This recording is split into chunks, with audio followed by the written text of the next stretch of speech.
might collect all of these and keep them for ransom. Give them back to you after this is over, so you guys won't call me. Members of the meeting, we'll do our normal routine. We'll start off with some opening remarks from Director Baker. And then when we get to the questions portions, I will moderate it. So I will be looking around the room. Give me a nod, raise your hand, and yeah, that'll work too, Bob.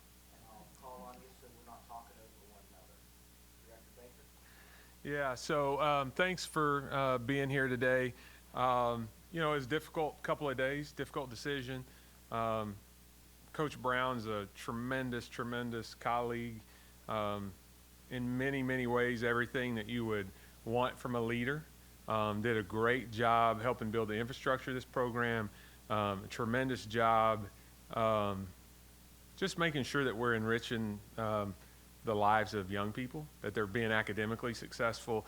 You know, when you look at the fifth quarter program, the Chambers Climbers program, those are things that he led the development of, not administratively we led. We've tried to support, but those are things that he led.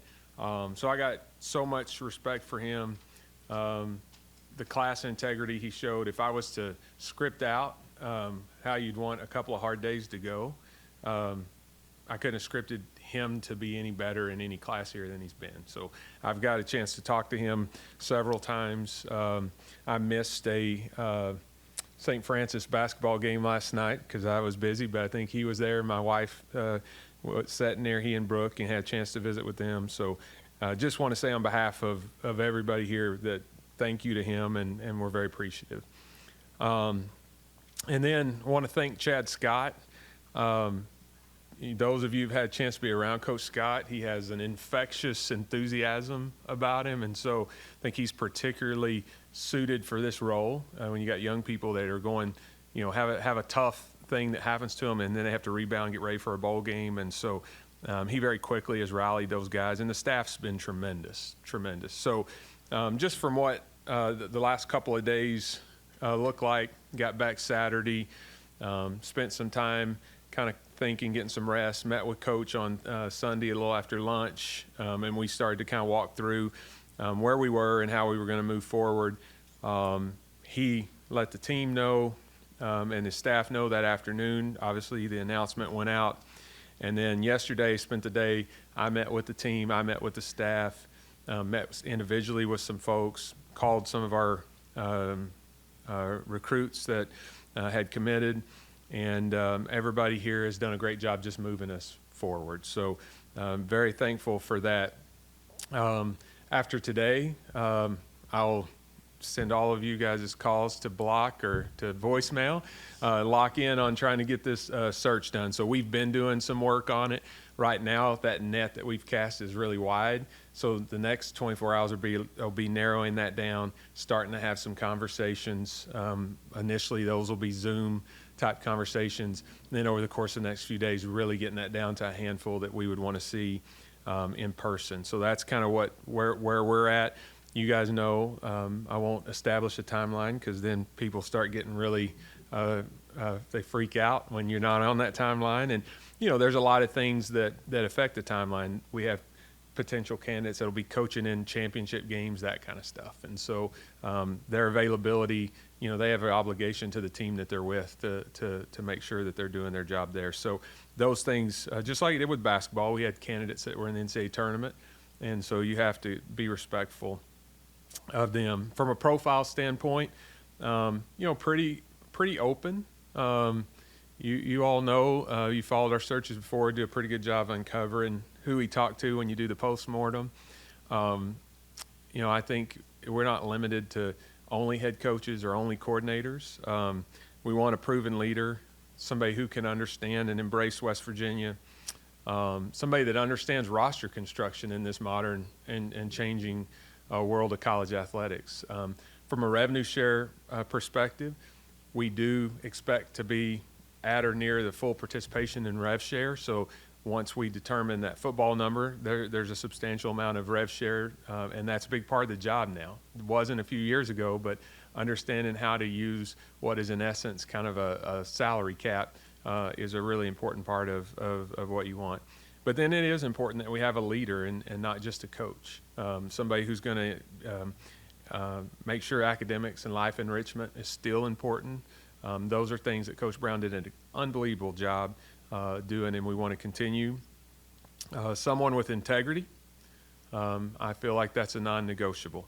And so with that, I'll stop my opening remarks and answer any questions you have. Great.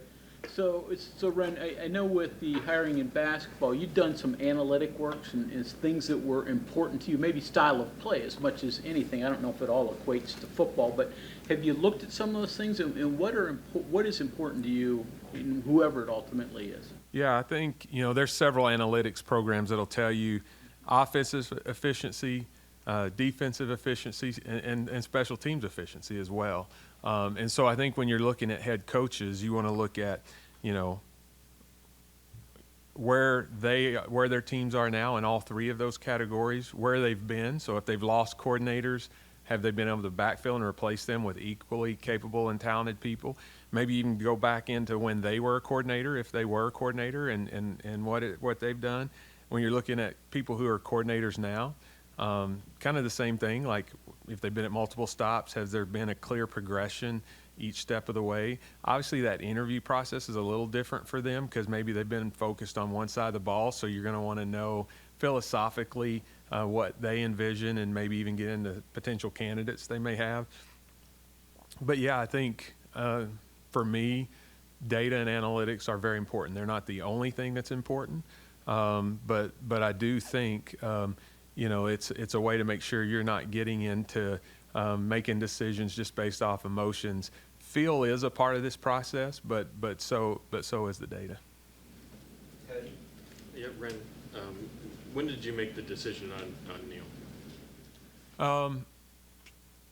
Saturday night into Sunday, and I know that there are people that say, well, you had to know before then, or you had to. No, I think it's important that you keep your mind open and let every data point arrive. And so for me, I'm not somebody who's built to walk into a locker room with people and be fake or phony and know that I've arrived at a conclusion and not giving them a chance to get every data point in. So you're evaluating every day, but you're considering all of those data points. So really, it was when I got back and had some time overnight Saturday and into Sunday to really look holistically at where we were at with our program and what I thought put us in the best position moving forward. To kind of follow up on Cody's question, because there's been speculation all year, but did the impact of the result on Saturday's game in Lubbock play into that at all, even though you're evaluating things after that point? I think the impact of every game, if you're going to consider every data point, then yeah, they all matter. And it's about each data point and how they fit together, and how you feel like your position moving forward to move the program into the most successful place possible. And the way that college athletics is now, your path to success and is to get into the CFP, and your path to do that is to compete within your league. And so I think all of those league games matter for that reason. Wren, when you were hiring the basketball coach, you said head coaching experience obviously was important. How important is it this time around, and also how much is Power 5, Power 4 experience? I do value head coaching experience. So every person who sits in these chairs has their own path, and that's led into the way that you see things, right? If we all looked at an issue or problem, your history and your personal experiences affects the way that you view something. So I was a head coach for a short period of time in basketball, and I know the transition that I had to make when I was in that chair, and I know how much I grew in that year and the things I was ready for and the things that I wasn't. I think what's different in football is when you have somebody who's been a coordinator, they really kind of are the head coach for their side of the ball. And so I think it's really important to dig in on whatever side that they weren't involved in. What's their plan? What's their knowledge? What's their experience? How do they envision it fitting together? But I think head coaching experience, if there's a tie, that's important. But in football, I probably view it a little differently than basketball, because there are ways that you kind of get that same experience. Justin? Mr. Baker, two questions. Number one, was there ever any discussion or thought of letting him coach the bowl game? Or maybe that wouldn't have been fair to him, or just, something along those lines? Yeah, it didn't come up. I think I would have been open to it, but it just, once you're at the end like this, it probably is more emotionally draining on everybody to do that than not do that. And I did ask him for his opinion on interim leadership, and he thought Coach Scott would be great. And then we kind of have Mike Joseph. So we told Coach Scott, focus on the football stuff. We want to simplify this. Mike Joseph, who's been here a long time, very highly regarded and respected. We've got him kind of on the non-football stuff. So not only I got text from him as I was walking in, he letting me know who was here today for weights and how things are going academically and those kind of things. And so we've asked Mike to kind of, have that holistic view, and Coach Scott to focus on the football view. Sort of unrelated, ever since you kind of brought out the spreadsheets when Coach DeVries was, I'm kind of fascinated with the spreadsheets, to be honest with you. My staff's not near as fascinated with it. They get tired of looking at it. I guess what my question is you can obviously learn a lot on those spreadsheets. I mean, obviously. There's probably some intangibles that you can't find on a spreadsheet. How do you handle that kind of? Yeah, being in this for 20 years now, know a lot of people, know a lot of coaches, know a lot of administrators. So generally, I can get to somebody who's worked with somebody or knows them, get different viewpoints. And as we narrow this down right now, right, like without giving an exact number, there's a large number that's in consideration. So talking to 3 or 4 people about each of those would be counterproductive to getting this across the finish line as quickly as we can. But once we narrow that down some, I'll want to talk to people that's worked for this candidate, people who the candidates worked for, people who's coached against them, people, just all those different viewpoints. I think with Coach DeVries, I even found somebody I knew that had played for him, and so those are all, viewpoints that you want. It's a big decision. It's important for the university, and here it's important, I think, for the health and well-being financially and morale-wise and other of the state. And so I recognize the magnitude of it, and so you want to make sure that you did not leave a stone unturned when you get to that point. Out of curiosity, how many phone calls will you make in this process? Oh, man, a lot. I mean, it would be way into the dozens, probably, hundreds by the time we're done that I make and take, right? Like, and right now you return one call and there's 5 more messages waiting. So you have to get to, I'm big on always trying to reply to everything, but I've learned in these searches, you just have to, a lot of them just hold off until we, and return them afterwards.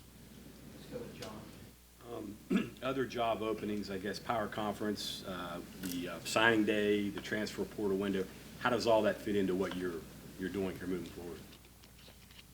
Yeah, it's fascinating, right? And it was a big concern of mine going into this.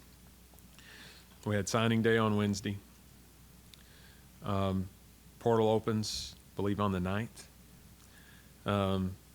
You got a bowl game, and we're hoping we can play in an earlier bowl game because I think our kids are pretty excited to stay together and play in a bowl game. But obviously, if it's a late game, that portal becomes a bigger factor. It's open for 20 days or so.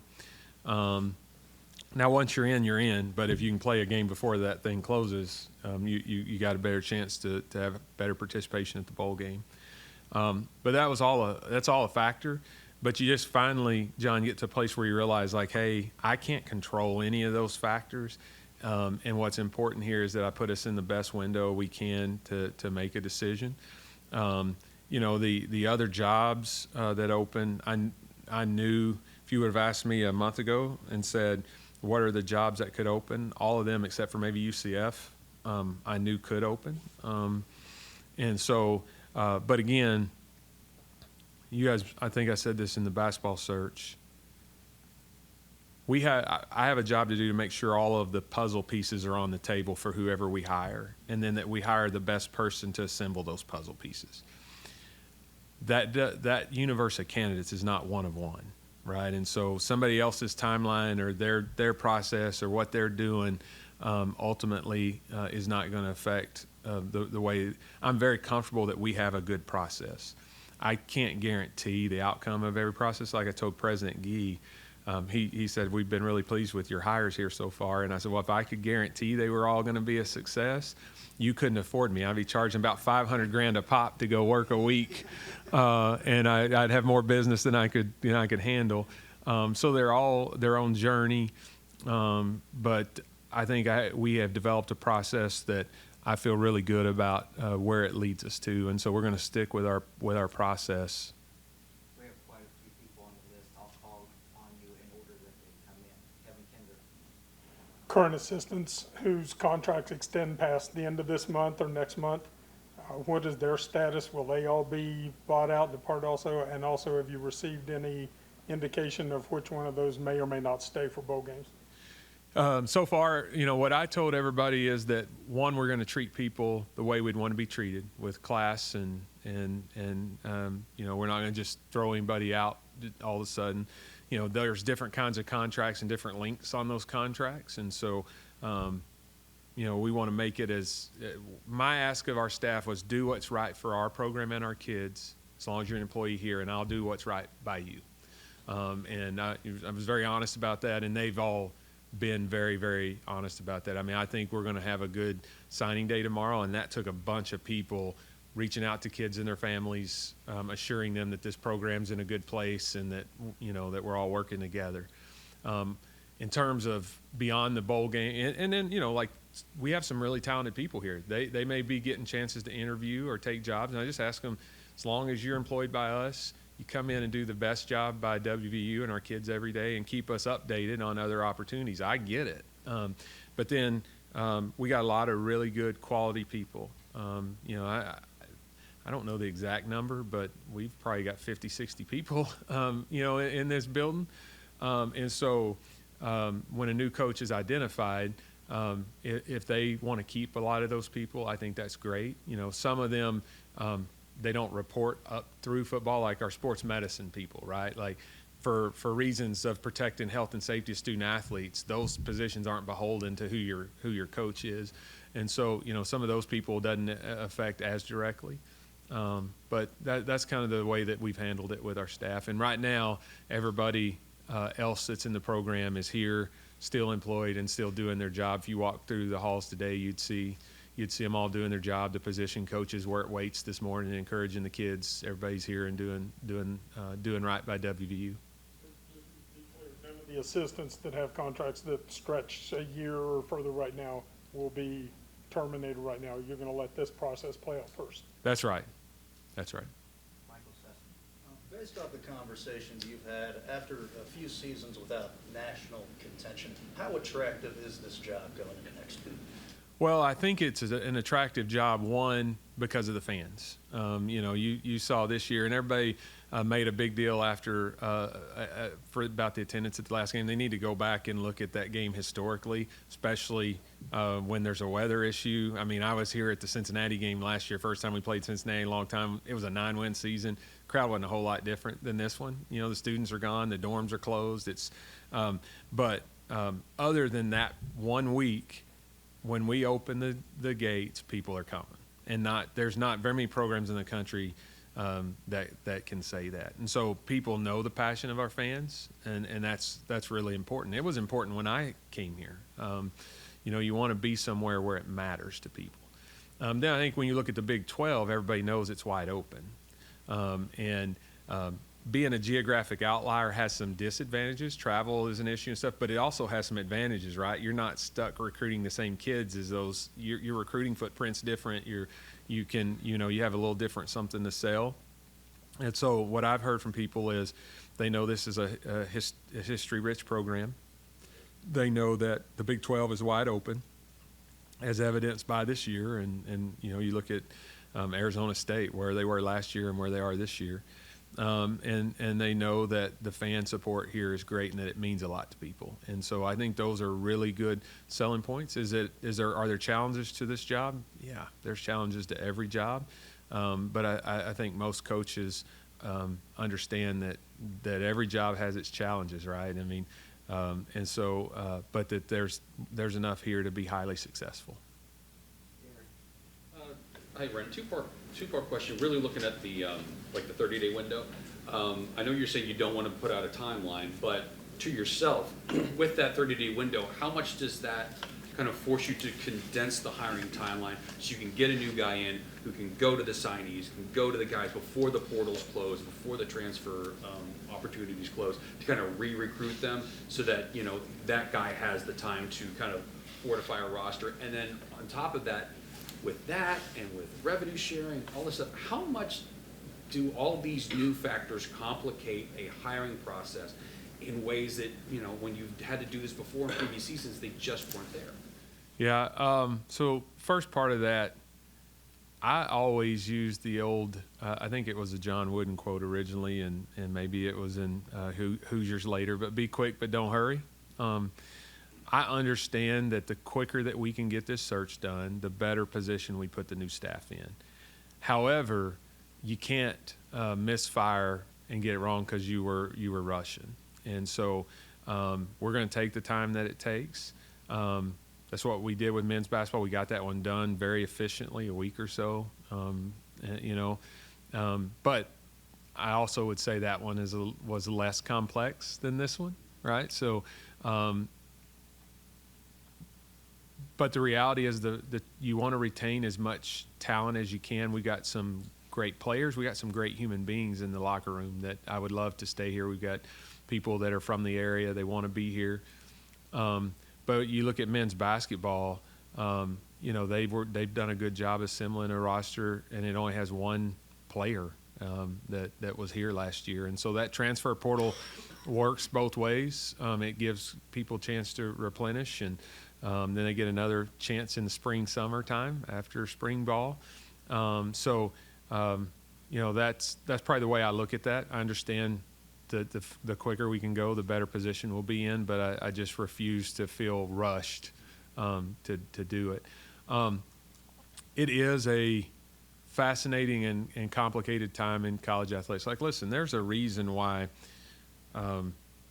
Jay Wright, Tony Bennett, Mike Krzyzewski, even Bob Stoops a handful of years, like people, as this has changed, it's different, right? Coach Saban, when he was here, he and I talked about it. I don't think he was ready to be done coaching, but he wasn't ready to face everything that was going to change in the new world. And so I think those do complicate the search. And from my perspective, you can't just get somebody that only knows schematics and football and more. Like, understanding capology is important. Like, that's a big part of this job. And having a plan for how you're going to staff those talent evaluators, how you're going to staff the economic folks, you know, that are helping you make decisions on how much to spend on a position group and how much to spend on a player in that position group, because of all of those numbers are connected. You know, that's not something that I'm an expert in. All of it will roll up to me, because you're going to have each sport will kind of have a number, but then you have that $20.5 million cap. So you're having to make sure that everybody's numbers are rolling up correctly to ensure that the cap's not over. Yeah, it complicates it, but you know, that exists for everybody at every school, and so it's something to work through. Bob Hertzel. You brought up, The legendary Bob Hertzel. Yes, very legendary in his own mind. You brought up the fan base situation and you know, how it affects positively. Did it have any effect, however, the apathy that seemed to come up, the social media, the bags on the head, the billboards, did that have any effect on your decision to end this early? No. Listen, I love fans. I want to be careful how I answer this. And I have loved and felt endeared to the people here, very similar to where I grew up in Oklahoma. My family loves it here, but I mean, you know, fans are not necessarily rational, reasonable people, right? So, and that's what makes them, you know, that's what makes sports unbelievable. Like you can work an 8 to 5 Monday through Friday job, even if you're a preacher, and you can come and act a fool and at games tell the referees how terrible they are and that they're blind and, you know, all of that stuff. And so I listen, I want the fans to be happy after every game, but you can't run an athletic department by fan sentiment on any particular day. After a big game, you'd get everybody to raise an extension. After a bad loss, you'd fire everybody. You'd be so far into the red financially that I do a good job of blocking that stuff out. You know, I have a quote on my wall at home that says both praise and criticism are poison pills. And so when times are good, I try not to overreact. You know, I mean, there are times when times are good that I get emails saying, back the Brinks truck up, don't ever lose this coach, whatever you have to do, you know, and then you lose and same person wants you to fire the same coach. And so like, you know, like those things you have to set that aside. I think as an AD, you let fans be fans. And then you try to make sure that you're making decisions based on data, facts, a thorough thought process, and stay away from the emotion of it. Frustrating thing about this season, I mean, because you came in, you know, with the football team with very high hopes, and you know, it went astray. Yeah, I think Coach Brown and I would both say it was just every time we felt like there was a chance to get some momentum, we just couldn't, you know, we couldn't get there. So, you know, we didn't play as well as we thought we could and should in that opener against Penn State. Now, Penn State's very talented, right? And they're going to be in the playoffs. They might win a national championship. Who knows? But, you know, I think we didn't play as well as we would like. That Pitt loss, certainly, that hurt. And then when you have opportunities to get it back, a couple big opportunities here at home, weren't able to seize those. And so I think really, you know, those were hard because when you had chances to kind of get yourself back to some momentum and get back in the race for the conference championship, you couldn't. And that was something that, you know, put everything else aside, you know, staying in the race for the conference championship. And, you know, after every loss, there's people that want to know, like, are you going to do something in the middle of the season so that we can clear this up for all future discussion? Unless there's something illegal, immoral, or unethical happening, I will never do anything during the season. It doesn't do anything positive for your program. All it does is negative. And so for anybody that might want to ask me that in the future, I'll just answer it for a permanent reason. That you will never see me do that. I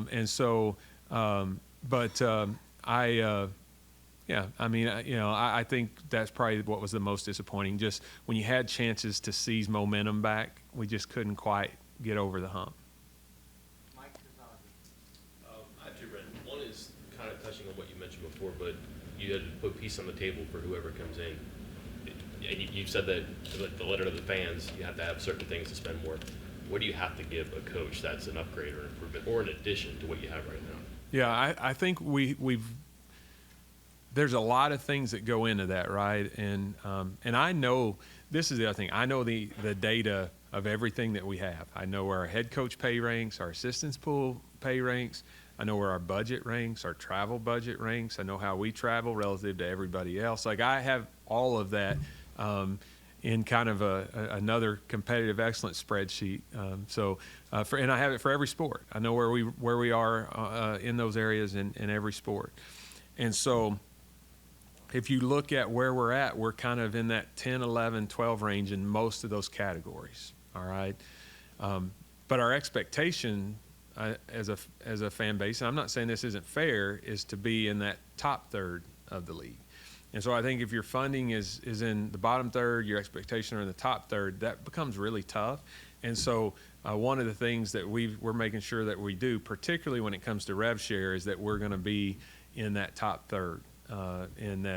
Because all of those things are important, but rev share has moved to the top of the list by far in terms of most importance if you want to consistently be competitive and to be able to retain those rosters. And so, when we transitioned out of the Big East into the Big 12, the Big 12 historically had all those Texas institutions in it, and historically those Texas institutions have money and they fund things really well. So what happens is everybody that was in that league then is fighting from a resource perspective to keep up with those Texas schools who we know, if you've ever been to Texas and been in Buc-ee's, you know the mentality of Texans. And so I think for us, we've been playing catch up that whole time, right? But unfortunately, they're not sitting there waiting on us to catch up. Everybody else is growing. So those of you that travel to some other venues, like I keep talking about how we have to build more suites and club seats. We have the lowest number of premium seats in the Big 12. And those premium seats, it isn't just so you have something shiny and new. There's big dollars that come in with those. And so I think after the first of the year, you'll see us roll out definitively some renovation plans and start to raise money very seriously trying to fix that. But in the interim, one of the things we have to make sure we're doing is the rev share piece. And we have a really good plan to be full participants in the rev share, which will give us the best chance to compete that we've had probably in quite some time. And then, all the nuances to the sport and the business now, you would like to have someone who's familiar with it. Would that, I'm not sure disqualify is the word, but push you away from an FCS coach or a group of 5 guy who's just hasn't had to deal with that, but it's inevitable at this level today? It wouldn't push me away, but I think the interview is a little different for them. They have to go in much more detail for their plan. So before I had ever been an AD, for instance, I had this pretty attractive full-color book that had all of these things philosophically that I would do if I was an AD and how I would set things up. If I was interviewing for a job now, or even when I interviewed for this job, I didn't have one of those because I could talk about what I did at the places that I'd been an AD. So you don't have to prove the concept as much as you have to point to what you've been able to accomplish. So I would put it that way, Mike, that it doesn't mean that it disqualifies those candidates. It does mean when they come to the interview process, they probably have to have a very, very detailed and specific plan on how they would address those things that they maybe hadn't had to address in their current job. The one unique thing about you and your recent coaching hires comparison to past ADs at the program is you yourself came in without a tie to West Virginia or without a WVU tie. Your coaches that you've hired haven't had that, and they've been successful so far, but that's just a factual situation. What is your opinion on the necessity for some fans to have a coach that does have a West Virginia or a WVU tie, because those names, everyone knows, are always immediately thrown out when jobs are open, and if a coach does not have a tie, does that, like you're saying, require them to do something else in terms of their sales pitch and why they'd be right for the job? Where do you stand, and how would you speak to the people that say, I hear that person's resume who's in rumors and reports, but I want a West Virginia WVU tie at this job? Yeah, I think my job is to find the best candidate for the job. If the best candidate has WVU ties, great. If they've lived or worked or been in West Virginia, great. If they're not the best candidate, that's still the wrong decision. And so I think for me, you take all that in. I've said this before. I think what's really important here is that you hire somebody that has a desire and a heart to come in and really embrace West Virginia, because it is important to people here. Like anytime I have a free weekend, both bye weekends in football, I traveled the state, went to different places. I think it's just important that I get to everywhere. I want to make sure that I get in every county, and when I ask somebody where they're from, anytime I meet somebody, I ask them where they're from and ask them about it. I just think it's important that people understand this is the state's pro team. This program, this university mean a lot to the state. And if you're going to have one of the most prominent positions at this institution, you're going to have one of the most prominent positions in the state, and you have to really embrace that everybody in this state wants you to know a little bit about where they live and how important it is to them. And so I think that's really important. The other thing I've talked about before, you have to find people, and there are great coaches who aren't capable of this, who are comfortable living in a fishbowl. Like if you're the football coach at West Virginia University, you are the most recognizable person in this state. So just think about that. You're never going to stop and get gas. You're never going to walk into a convenience store. You're never going to go into the grocery store and buy anything where people don't know who you are. You can feel the eyes following you. You can, and for some people, they can handle the pressure on game days. They can't handle that you can't ever get away from it. And so I spend a lot of time talking about that and trying to make sure that whoever we bring in understands that, because there's a little bit of that until you experience it, you don't fully probably comprehend what it is. In back, Kevin? Wren, have you developed a full plan or at least a framework for how you're going to split up the revenue share money among sports? And if not, do you have a deadline when you feel like, hey, this is when I've got to tell all of the coaches, here's what you're going to have to work with next year? Yeah, so we're working with our general counsel, well, my staff in athletics, the university general counsel, and we have outside counsel to make sure that we're doing things that, as we divide that revenue share up, that we're doing it for non-discriminatory reasons and compliant with Title IX and those things. So we have a pretty good idea of what that range will be, but the way that the settlement is, it's based off the last financials, which we're submitting now, right? And so until they go through the process of being validated and all of that, there's a little bit of unknown, but we pretty well know within a certain range of where it's going to be. And so, what I've been doing is giving our coaches, particularly football and basketball, because those are the sports that a lot of it will go to. What I think they can expect, and I'm conservative just because I know there could be some variation. Your plan is to distribute full total of what you're allowed to distribute? Yes. Okay, we're running short on time, but we'll try to get in a few more here. Cody? Using a search firm again? Yes. I feel like search firm, one,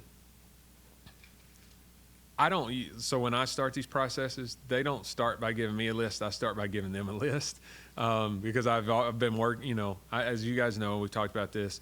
I do a list every year, whether I need it or not. I just think it's good to be prepared for it. I think it's a healthy exercise. If you're having a great year, you're always worried about retaining your coach. If you're having a year that's not great, you're thinking about what if we have to make a move or something changes here. And so, early on in my career, I had a coach at 50 years old that passed away over the summer mowing his yard, like suddenly, right? And so, you don't know when those things will happen, and you want to always be prepared. But the search firm, one, they're very good at getting background information. I mean, it's their job, right? So, they dig up things that you may or may not have dug up on your own, even with 100 phone calls. Two, they always are working a step ahead of you. So when you're talking to this group of candidates, and you'd be amazed, sometimes you think you have 5 candidates, you don't know how you're going to choose one, and you look up and you're down to 2 and you don't love either of them, and now you're having to go back and bring in more into the process. So they're always working a step or 2 ahead of you, thinking about those things. And then I think the third thing is when you're just an individual school out there, sometimes you can waste time with a candidate and all they're trying to do is create leverage to get a different deal where they are. But search firms, they're involved in a lot of searches. So agents and individual candidates, they don't want to mess up a relationship with a search firm. So you get leveraged less when you have a search firm involved. And then the last thing is there's a confidentiality piece that they're able to, to communicate on your behalf with people so that, Mike's FOIA requests yield no results. So. Is it the same one? We're using Parker Search this time. Justin? obviously, you know, this year and even going back the last couple of years, the topic of Neil's buyout, contract buyout, was a popular topic around the water cooler, so to speak. Which water cooler? Is this at your office? All of them. Water and holes, maybe, too. So, you know, when you hire your new guy, how much does that thought of, hey, maybe these buyouts in the past, you know, haven't worked, or maybe they have, how much will that kind of go into your thought process? Because you're going to have to negotiate a new one with the new guys. Yeah. Well, it's all relative to who your target is, and you have to be competitive, right? And so, you know, those agents, when you get ready to talk to them about, you know, what you're going to pay, they're going to show you all the salaries in your league, how much of it is guaranteed, what the incentive packages are, and they're going to say, do you really want to send a message you're not as committed as school X, you know? And so there's a back and forth of that. I think we've done a really good job here when we've hired people of being fair and understanding what their perspective is, what the institution's perspective is. But you know, people can sit around and say, well, I wouldn't guarantee X. Well, then you won't get a very good candidate pool because other people in the marketplace, I mean, we know there's 3 other jobs that look pretty similar to ours. So if you want to wait until they're done and take what's left, I guess you could have that strategy. But I think, you know, but the other thing it does is if you bring somebody in, they have a lot of success, it puts you so far behind in the next deal, right? And then they remember that, and so it's just a little bit of trust, a little bit of trying to do the right thing, a little bit of where, you know, what the market is dictating. You know, I know that people feel different ways about the extension we gave Neil. I thought it was a very fair deal. You know, he won 9 games. We had a good year. We had a lot of young people coming back. It didn't change the total amount owed to him very much, and it distributed it differently. You know, because we went from 100% guarantee to 75%, it reduced this year's commitment by $1 million. And what people don't understand, it's not the big number that you're that worried about. It's how you're paying that out. And so, you know, his is going out over 4 fiscal years because we changed fiscal years in July. So, you know, you know, you spread that out a little bit, and there was some methodology to that. You know, cash today is worth more than cash 4 years from now, right? And so by pushing that out some, I thought where we arrived last year was very fair to all parties involved, and I defend that decision. People can criticize, that's fine, you know. I'm really interested in your opinion on this. From a university, from an administrative standpoint, even from an agent standpoint, buyouts will get termed as protections. Isn't it just gambling, though? I mean, in reality, I mean, a school's betting, oh, this is going to be a great coach, we'll never have to pay that money.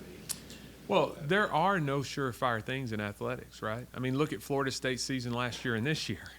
And, you know, and last year, their coach had some significant interest from some significant, you know, players. And I think Mike Norvell's a great coach. But, like, this season, you know, there's probably a lot of people questioning his contract. And so, yeah, you can't – there are no guarantees, you know, right? Like, I mean – you just make the best decision you can with the best information you can. But, you know, as somebody who has sat on both sides of the negotiating table, right? Like, I have a contract. I've had people reach out to me about jobs. Like, if you have a deal and there's another deal on the table, like, I'm not making a decision on what my own contract is, right? The people that are in charge of me is. And so that it's kind of just taking all of the data that you have and surveying the landscape and making the best, most calculated decision that you can. One that's not emotional, you know, like, and that, you know, makes sense at the time. Okay, we're going to take 3 more questions quickly, and that's it. Single questions. Michael, sir. Going off Mike's question about in-state ties, West Virginia obviously has a unique history with successful coaches, so it's natural that Jimbo Fisher, Rich Rodriguez would come up. Can you give us anything on those 2 guys in your opinion? No, I won't talk about any individual candidates. I just, here's what I would tell people is we're casting a wide net. I think anybody that has credentials and expresses interest will vet out, may ultimately have a discussion with. But at the end of this, we're going to follow our process and we're going to hire the best person for the job. And that's the way it is. Like, when I had to have those tough meetings Sunday or Monday, nobody was sitting there with me. It was me. Up here today, I made Michael come. He didn't want to come, but I made Michael come up here. And so, like, people just have to understand, like, ultimately, myself, president, the board are going to be held accountable for the decisions we make. I'm 46. I got 2 daughters. They spend a lot of money. I got to do this a few more years. I'm going to make the best decision I can with the information that I have. And so, so that's probably, I wouldn't comment on any specific candidate other than to say, I begged Coach Saban to let me come in and try and sell Miss Terry on one more ride, and he didn't think that would set me up for success. So. Football, the hire, that inspires fans, right? That gets excitement back. They're an aesthetic you're looking for. I don't know if it's offense because that would get people going again, defense because that's been lacking. Is it an attitude, an edge? Like, I understand X's and O's and culture, all that, but is there something intangible that you search for that you have to restore? Over my 20 years of doing this, you know what I think inspires fans? Winning.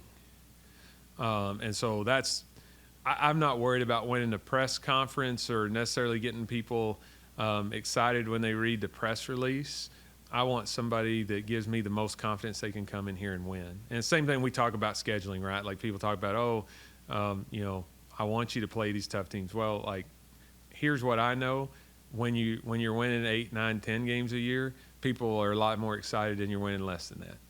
And so I'd rather be winning and people excited and maybe criticizing we should have played a tougher schedule than to play a really tough schedule. Like, if you look in the Big 12 right now and you look at everybody's rankings, there is a direct correlation to their strength of schedule and where they are right now. And so that's a fact. Like, I know the numbers. I know everybody's strength of schedule and every metric that's available, and I can project out what our record would be with all the different strength of schedules, right? And so I think, Mike, rather than saying, hey, I want somebody who's known for shutdown defense, somebody who's known for off-the-charts charisma, somebody who's known for scoring a bunch of points and exciting, innovative offense, I want somebody who can sit with with me and our search committee and convince us that they can build a program that can win and sustain winning.